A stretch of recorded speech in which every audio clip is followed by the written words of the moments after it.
Hi everybody, thank you so much for being here. If you're a subscriber, I appreciate you so much, and if you're new here, you are absolutely welcome. In this video, I just wanted to talk about nursing school pharmacology.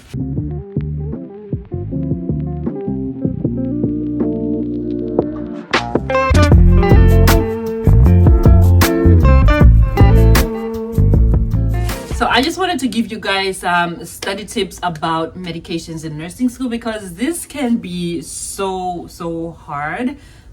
Some people get it and some people struggle a little bit with medications. I'm going to show you guys one of the medication charts that our instructors give us for medication. I'll put it right here. And so that's what it looks like.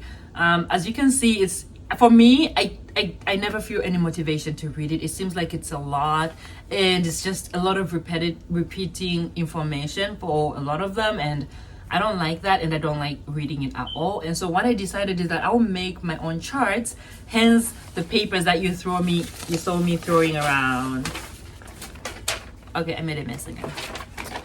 Okay, so these are my med charts that I make for myself. I like to take the medication chart that my instructors give me, and I create my own fun little med charts that are appealing to me. I'm not an artist or anything like that, but I am a visual learner, and I like reading things that are visually appealing, and so I make them appealing to me. And that's my first step, make them appealing.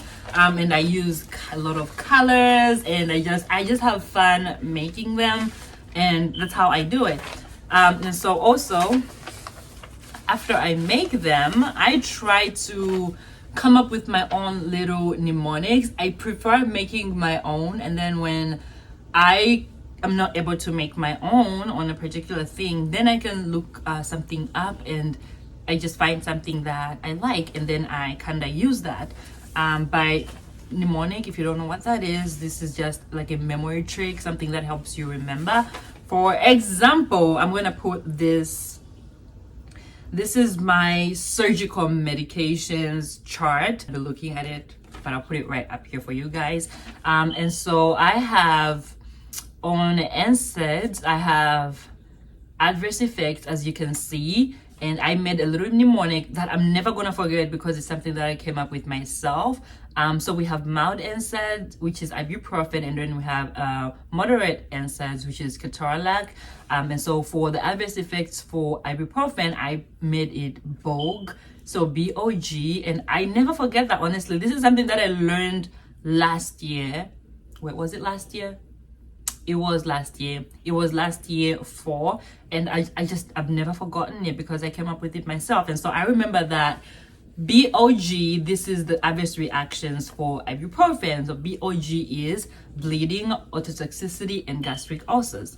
BP is the adverse effect for the moderate NSAID, ketorolac, and that is bleeding and peptic ulcers. And also antiemetics, as you can see down here, I can see that the adverse reactions, I say it's ER, so I know it's excessive sedation and respiratory depression. Like, just kind of organizing them and writing them systemically, just in a way where I can make it easy for me to remember. And so of course I'm going to highlight them if they have like common prefix or suffix. I just highlight that. As you can see, I'm going to use my surgical medication chart again. As you can see, on opioid, you can see morphine and morphine, those sound the same, and so I just highlight those so that I find it easier to remember. And also for the non-opioid, you can see oxycodone and hydrocodone, they both end in codone, and so I highlight that. I have many. I have cancer medication, I have surgical meds, I have musculoskeletal meds, GI med, HIV med, and Neuromed. And I know my charts are a little bit rough. They look rough around the edges. They're a little bit rough, I know. And so I just wanted to leave you guys with something that you can use instead of this, something that looks better and just more professional. And so I did create like just a chart for you guys and I'm gonna put it right here. I created two actually. I created one that has 6 like little boxes, and I created one that has 8 boxes. And so just depending on how many medications or medication classes that you have, you can just fill out the chart. And I also, this is the antibiotic chart that I use. I think this looks like a bacteria for some reason, but yeah, this is an antibiotic chart that I use. But with the same chart that I made for you guys, I tried to like recreate this so that you guys can see. That's the chart, and then this is what it looks like when you fill it out. So I filled it out with the antibiotics, and so I hope you guys like that. And I'm going to link both of these charts in my description box below. So when you click on it, it's just gonna ask you to request, I think, and then I'm just gonna share it with you. I share it with everybody who requests my concept map. So just a little bit of background about how my school does pharmacology is that we do not have a pharmacology class.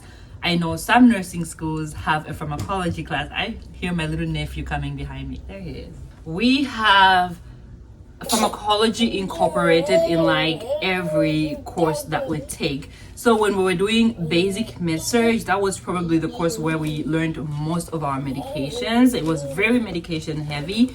And then when we're doing mental health, we learn about mental health meds. When we're doing peds, we learn about pediatric meds. Well, there's no pediatric meds, it's the same meds, but it's just administered differently. But you're learning about OB, you learn about OB meds. You're getting the point here, right?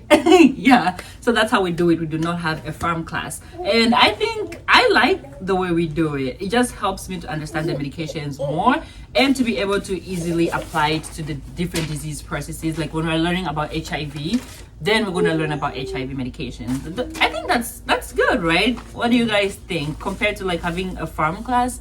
I don't know, but I wouldn't know. I've never had a pharm class, so let me know. Like I said, we learned about most of them in basic med-surg, and I struggled a lot. I think it was exam 1 I struggled. Exam 2 I actually failed my exam. I got like a 72 or something. So, and it was because of the medications. I just was not getting it. I remember it was respiratory medications and cardiac medications. That was our exam 2. I remember it very vividly because it made me cry. And so I failed that exam. And after that exam, I was feeling very stressed out because my grade was below the minimum required grade, and I was very, very desperate to I was like, I have to figure this out. I have to figure out a way to study these medications. Like I have to figure it out. I have no choice, or else I'm gonna fail this class. And so I just started trying to switch up my study routine and just trying to simplify it, because I did realize that I was doing too much. I was all over the place. I was using all of these apps, all of these websites, and when you're doing that, honestly, it gets so overwhelming because it seems like it's a lot. And so I just decided that, okay, I'm just gonna start sticking to what my instructors have given me, to what they want me to know. I'm not gonna go looking for like external sources for information. I'm just gonna stick to what my instructors have told me to know.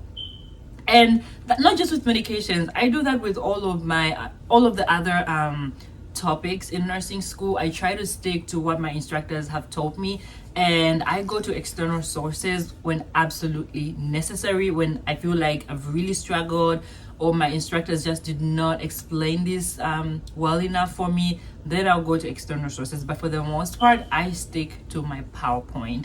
It's just simpler for me that way. It helps me to be focused on one thing and to master one thing compared to like different sources of information. I know a lot of people requested for my concept map under my video, my how to study video for med-surg. If you have not watched that, please go back and watch it.